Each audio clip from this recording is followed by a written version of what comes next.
Okay, good morning, Chevra. Hope everybody is well.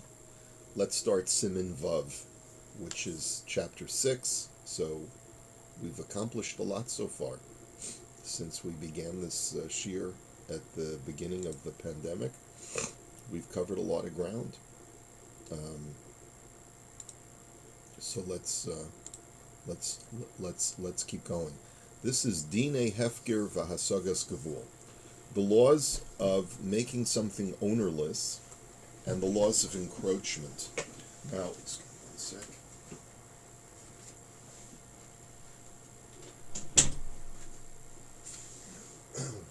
Now, the reason why these laws are pertinent, and especially many of them we'll see are pertinent to today, is because we're going to see about how in the world of finance, sometimes you may have a prospective customer or a prospective business relationship, and at the same time you're taking it away from somebody else who may have already cultivated that relationship. And that's where encroachment comes in the world of business. But before we get to that, we have to look at the more ancient and medieval cases of encroachment. And before we get to that, we have to look at the laws of Hefker. In other words, what defines actual ownership of something? When does a person own something, whether it's owning a tangible item or owning the rights to something or owning the rights to a business deal? And when is it a free-for-all? When is something completely open because it's not owned by anyone? And that's really the connection to all of these ideas which are being put in this one chapter. It's not a long chapter, but as we get more into the middle and end of the chapter, we're going to want to go off page and look at some real life examples of encroachment. Okay? So let's take a look first at the standard halacha of Hefker. Hefker means, how do I make something no longer mine, and how do I make it now accessible to the whole world? Classic example, you put an old piece of furniture on your front lawn, you've made it Hefker. Effectively, you've made it Hefker because you've decided that the whole world is now the whole world can have access to this object. So that's how you would make something Hefker today. But let's see some of the finer details. Hamafkir eza davar, if you make something Hefker, Sha'omer hareza Hefker, because you make a declaration, this is Hefker, Afal pi she'eno neder, Shaharei haneder hu la'aniyim vehefker hu she'mafkir bein la'aniyim bein la'ashirim. So it's not in the form of a pledge. So, meaning that if you wanted to, you could retract it at some point. You haven't committed yourself to it.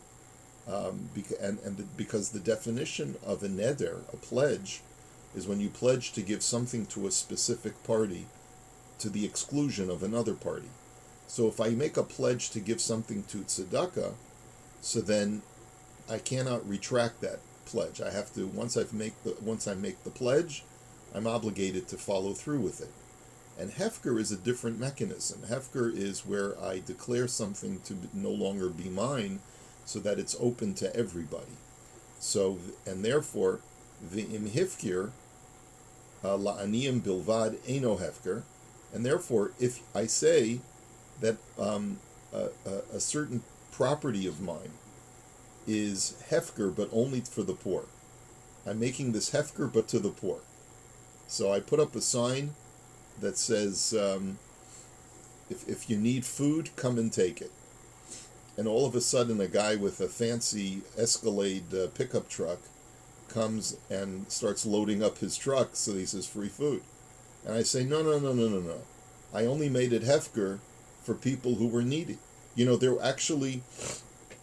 were people during the pandemic who were actually doing that. They were putting cans of food in front of their house and said, anyone who needs, let them come and take. So let's say the guy sees a guy with an Escalade pull up and start loading up his truck, and he's going to sell it, all of the food that I've left out. So he says, no, I didn't make it Hefker for that purpose. I made it only Hefker for people who need it. He says, that's not legally Hefker. Afal pichein dino kineder sha'asur lachzor bo.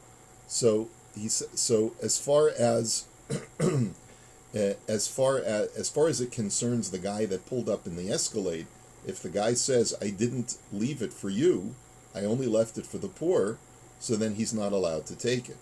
But what are my obligations now? Do I still? It turns out that I'm still the owner of that property or of that food, as it turns out, because I have not relinquished it yet. It's still in my possession. I've made a neder, however, I've made a pledge that this is for the poor. So therefore, I'm not allowed to withdraw that food and say I'm reclaiming it. Whereas with Hefker, I always have the right to reclaim Hefker for myself, but when it comes to a neder, I don't have a right to reclaim it for myself. So therefore, Kigon, im Hifker Ezedavar, Uba Acher Lizkosbo. So let's say, for example, if you declared something Hefker, and a guy comes along and he says, oh, wonderful, this piece of furniture I see hanging out in the guy's front yard, I'm going to take it for myself. And you don't like that guy. You don't want him to have your old credenza or your old recliner. So you say, oh, no, that's not for you. Newman, you can't have that. I don't want you to take that, right? So, Eino Rashai Limchos Bo Lomar Shalihu. So the prior owner who made it Hefker and put it on his front lawn does not have the ability to say, I don't want you to have it. Because once you make something Hefker, it doesn't belong to you anymore, right? Aval Kodem Sha'acher Zochabo. But the only thing that you would be allowed to do, this would make a good Seinfeld episode, right? You see Newman, Jerry sees Newman coming for the old recliner that he left on his front lawn, and he sees that Newman's coming, stops his car to come and get it. So Jerry can run out of his house and grab the chair and pull it back in before Newman comes and takes it.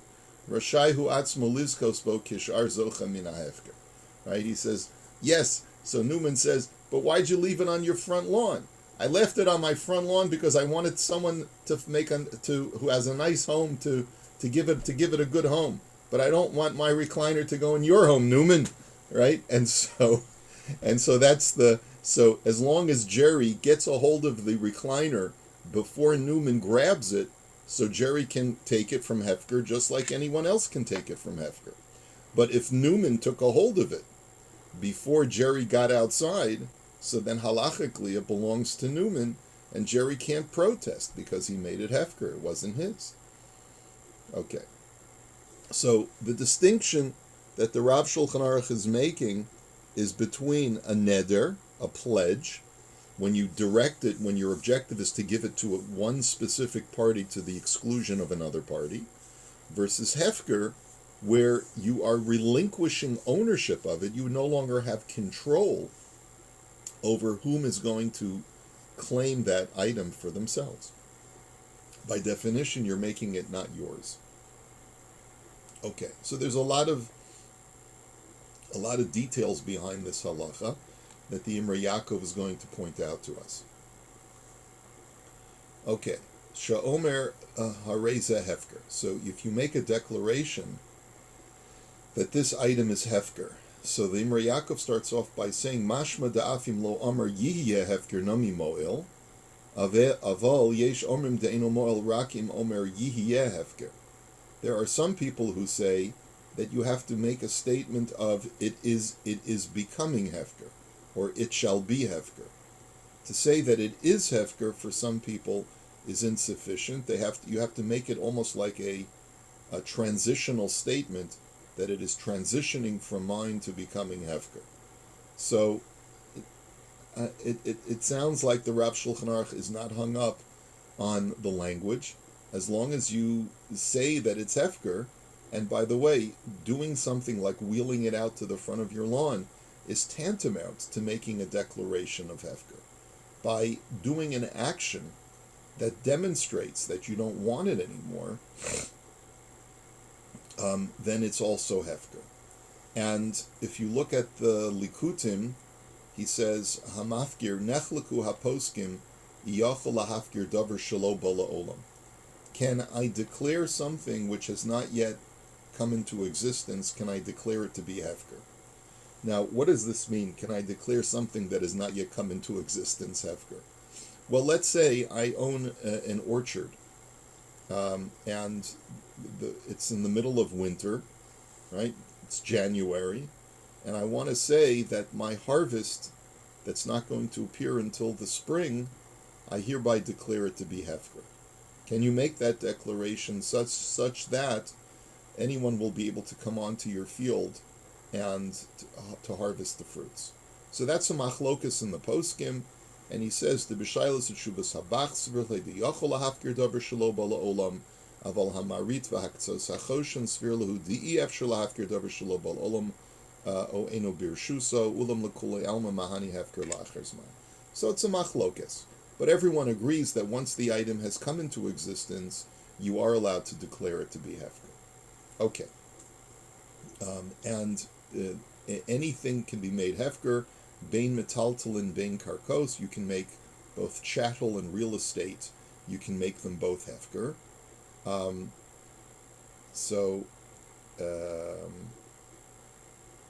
Let us continue. Let's go back up into the Imrei. Yaakov bein la'aniyim, bein la'ashirim. Whether it's for the wealthy or whether it's for the poor, once you make something hefker, you have relinquished ownership of it, so you cannot control who takes it. The im hifkir li Yisrael v'lo lagoy, he plugged to the Rabbi Yochanan v'Reish Lakish b'Yerushalmi Perek Vav Depeya. What if I declare something limited hefker? Is there anything called limited hefker? So it sounds like from the language of the Rav Shulchan Aruch that there's no such thing as limited hefker. It's either hefker by definition means it's ownerless, or it's not hefker and it still belongs to me. But there's a machlokus in the Gemara, in the Yerushalmi, whether you can make something hefker for Jews but not for non-Jews. Meaning I only want to leave this recliner for my Jewish neighbors, but not for my non-Jewish neighbors. Why a person would make such a neder, it's unclear, depending upon certain times in Jewish history, but we won't go there right now. This is a technical question.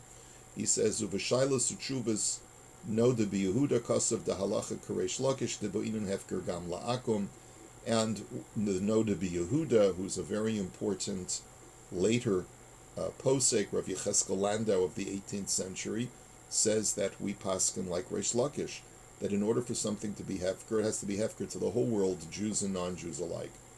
Avolature Yevin Kosav the Halacha Karib Yochanan Dahavi Hefker B'Cheinikr, but the Turei Yevin disagrees, and it seems like the poskim side more with the Turei Yevin, that it is possible to make something hefker to Jews exclusively. It's a little bit bizarre to me. I don't understand how that works, but it is possible, I suppose. The im hefker legedolim v'lo lektanim nira delo havi hefker. And if I try to make something hefker to only one age group, let's say to adults but not to children, that would not be a declaration of hefker. So, as a general rule, there may be some exceptions, but as a general rule, making something hefker means that I have no longer any rights to control to whom it goes to. Okay? So therefore, if I make something hefker just for the poor, it's not hefker. And here's the chiddush, that if I didn't say that this is a donation to the poor, but I said rather it's hefker for the poor, because that's a malformed statement, because you can't make something hefker to one specific party, so therefore it still belongs to the person, and even a poor person would not be allowed to take it off of his property. Let's say a guy puts a chair on his lawn, and on the chair there's a sign or a stack of canned goods, and he says hefker for the poor, right? He writes hefker for the poor on that sign. So if the poor person is a Talmud Chacham, he would say, how can this be hefker for the poor? If it's hefker for the poor, it means it's not hefker. and therefore it doesn't. It still belongs to the owner. If I take it, I'm stealing. So therefore, a person has to be very careful that if he puts up a sign, he either has to write Hefker, in which case anyone can take those canned goods, or he would have to put up a sign saying donation for the poor exclusively, or just put up a sign that says if you need it, take it, which is probably the best thing to say. Okay. Now, Dino Kineder, if a person makes something Hefker only for the poor, right? So he makes a malformed statement, even though it's still technically his, but it's tantamount to have made a neder, to have made a pledge. And therefore he would have to make good on the pledge, since implicit in that statement that this is Hefker for the poor means that he wants the poor to have, let's say, this box of canned goods, let's say, okay? Dino Kineder, his status is like a neder. Kain Kosav Harambam Be'ashulchan Aruch Siman Reish Ayin Gimel Sif Beis. So this is just a direct quote from the Shulchan Aruch, says the Imrei Yaakov. And then he says, if you take a look at the commentaries on the Shulchan Aruch, you'll see a very interesting machlokes. He says, V'kosav Sham Aktzos HaChoshen, who's one of the classic commentaries. He says, Dunira de Hefker Eino Osa Kinyan. Di Osa Kinyan Ma Inyan Neder Lakan, Hatepokle de Kvar Yatsa Mi Rishusa. So the Ktzos HaChoshen has a very curious interpretation of this whole discussion. It says, it seems to me that if I make something Hefker to the poor, I have implicit in that statement made a pledge to the poor. And he says, Ela al karchach de hefker eino osa kinyan. He says, so we must conclude that when I make something hefker for the poor, it means that I have not made any kind of transactional commitment, but rather Elahad eino yachol lachzor bo hainu mitoris iser bal yachel. So, therefore, the reason why I cannot retract on this gift is not because I've given it to the poor, but rather because I've made a pledge to the poor, which means that any time, so the Ktzos HaChoshen's inference from here is that any time a person makes a declaration of Hefker, implicit in that is a pledge. And therefore, the imkain, im hifkir vameis, efshir dehu shel yorshin, kaven de'eno elo mishom neder. He says, therefore, let's say a person who's on his deathbed, and he makes a declaration before he dies that the orchard that I own in the northern part of my property, I hereby declare it to be Hefker, because I'd like anyone to come on and make it into a park. Okay? What if he makes that declaration in front of his children before he dies? The question now is, are the children obligated to honor that pledge? So he says, if you say that a declaration of Hefker is like a neder, is like a pledge, we know that there's a halacha that v'hanoder umeis ein hayorsha mechuyavim l'kayim nidro ad kan tochen devarav. If a person makes a pledge and then he passes away, the children are not obligated to make good on the pledge. We had actually seen this halacha before. We're not going directly into Hilchos tzedakah, but one aspect of the laws of tzedakah is that if a person makes an not encumbered, but when there's no promissory note written, so it's an what's the word I'm looking for, where the pledge has not been attached to a legal document. The halacha is unsecured. An unsecured. Thank you, Shmuel.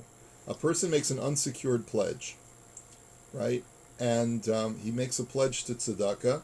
So he calls up the shul, and in front of the rabbi and the president of the shul, he says, I hereby pledge $10,000 to the shul.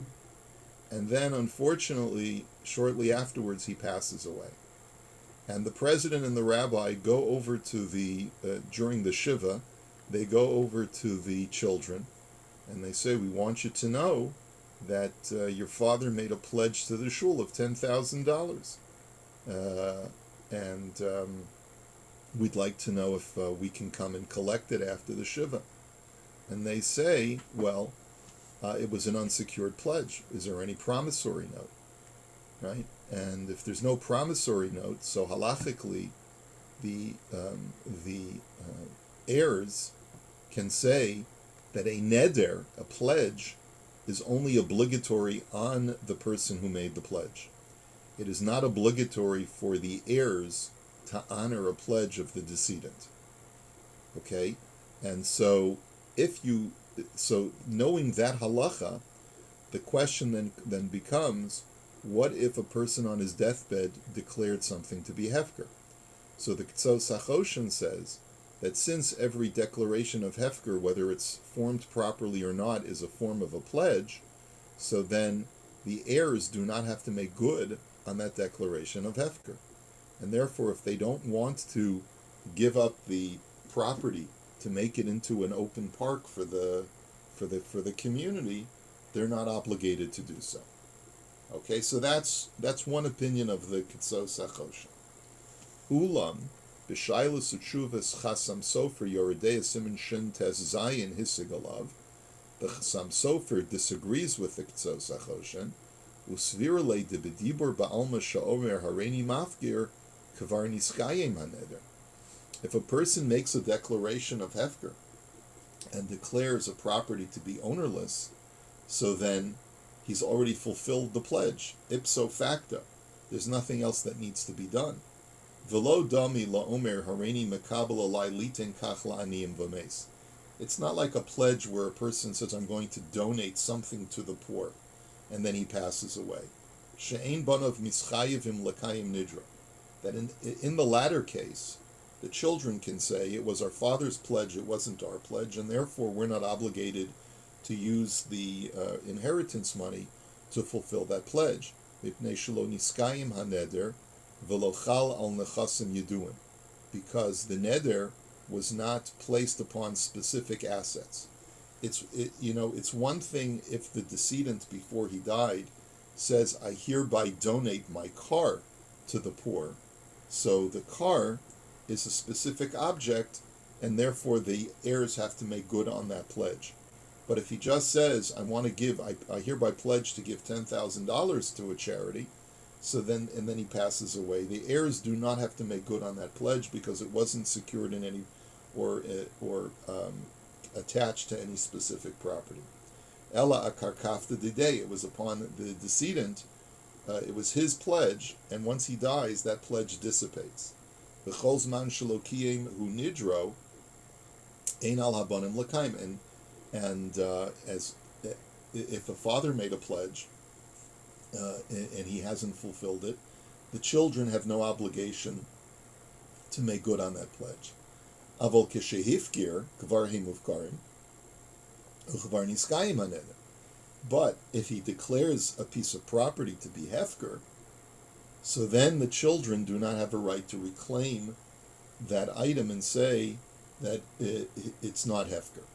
It still has the status of hefker.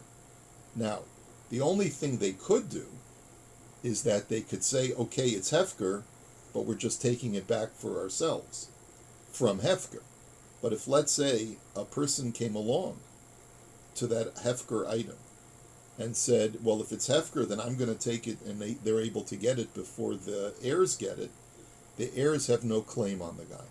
So if a person put out a family heirloom on his front lawn right before he passed away, and then he passes away, and someone comes with their pickup truck to haul that item away, the heirs have no right to stop him and say, hey, wait a minute, our father passed away, that item is ours now. According to the Chasam Sofer, they don't have a right to do that.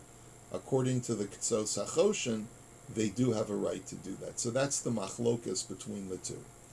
Umasha kasav harambam de hefker dino kineder, hainu imrotze limnoa acher miliskos bahem v'rotza lachzer bo az over mishum bal yachel. Now the Rambam does write, however, that hefker is like a pledge. But what that means is, according to the Chassam Sofer, is that if you try to stop someone from taking something that you had already made hefker, so then you're in violation of a pledge. Because the Torah says that you have to fulfill anything that you say. If you declared something to be hefker, and then you try to stop someone from taking something from hefker, so then you're going back on your word. That's what the Rambam means, that it's a violation of a pledge. You pledged that this item was hefker, and now you want to treat it like it's not hefker. That you don't have a right to do.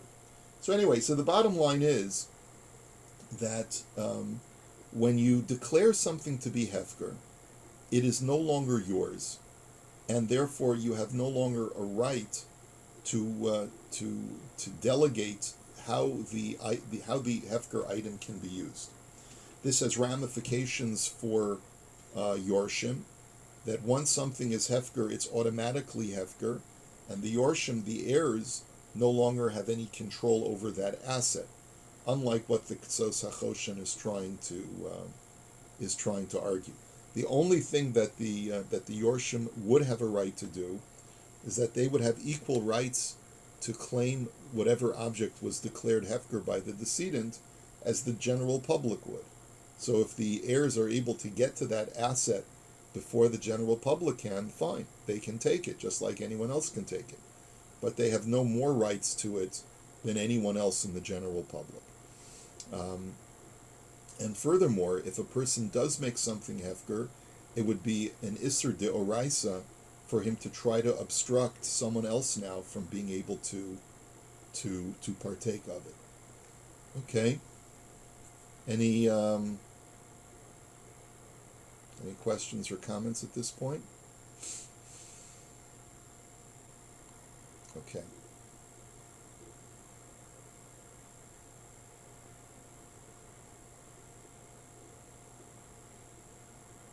Now, there is an interesting comment by the Biurin here today, but I think it's a little bit involved. So I think if we were to start it today, we would get a little bit bogged down.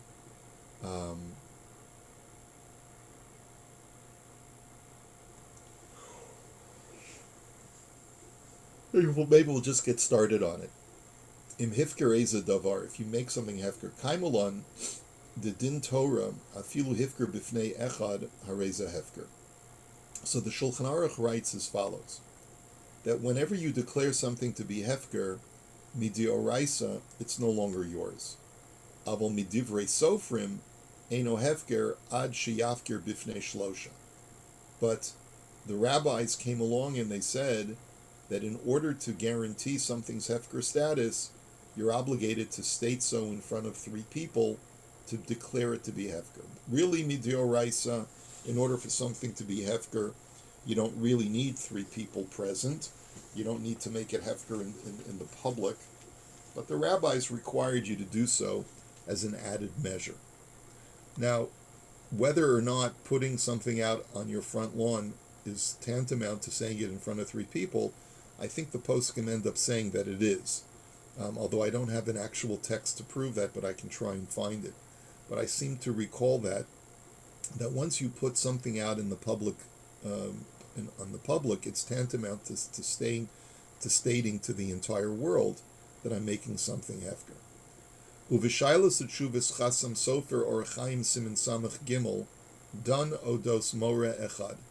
So the Chassam Sofer has an interesting responsum regarding a certain rabbi, shehiter lemochrei tobak la'asot pu'ulatam b'Shabbos al yedei goy. There was a company that was owned by Jews. They were tobacco salesmen, and they needed their business to be open 7 days a week, and they wanted to be able to figure out how to be able to keep their business open. So one rabbi said that as long as you declare your business to be hefker on Friday afternoon, so v'yafkiru b'fnei shlosha b'chol erev Shabbos, just say in front of 3 people your business is hefker, all your tobacco is hefker. Ve'alzeh, and basically the Gentile will take possession of all the tobacco, and he'll be able to trade in it over Shabbos. So ve'alzeh heishiv hachasam sofer because of his elishona. And the Chassam Sofer was not happy with that psak as far as how to create a situation where a tobacco business or any goods business could remain open on Shabbos. Can you do so through the mechanism of Hefker? And the Chassam Sofer felt that that was an inadequate mechanism. Why is something that we'll touch on tomorrow. Okay, so we'll hold it here, and we'll talk about what a person really is supposed to do when they want to be able to keep their business open on Shabbos. Are there permissible ways? Are there not permissible ways? So we'll talk about that as we go through this tshuva. Okay? Have a great day, everybody.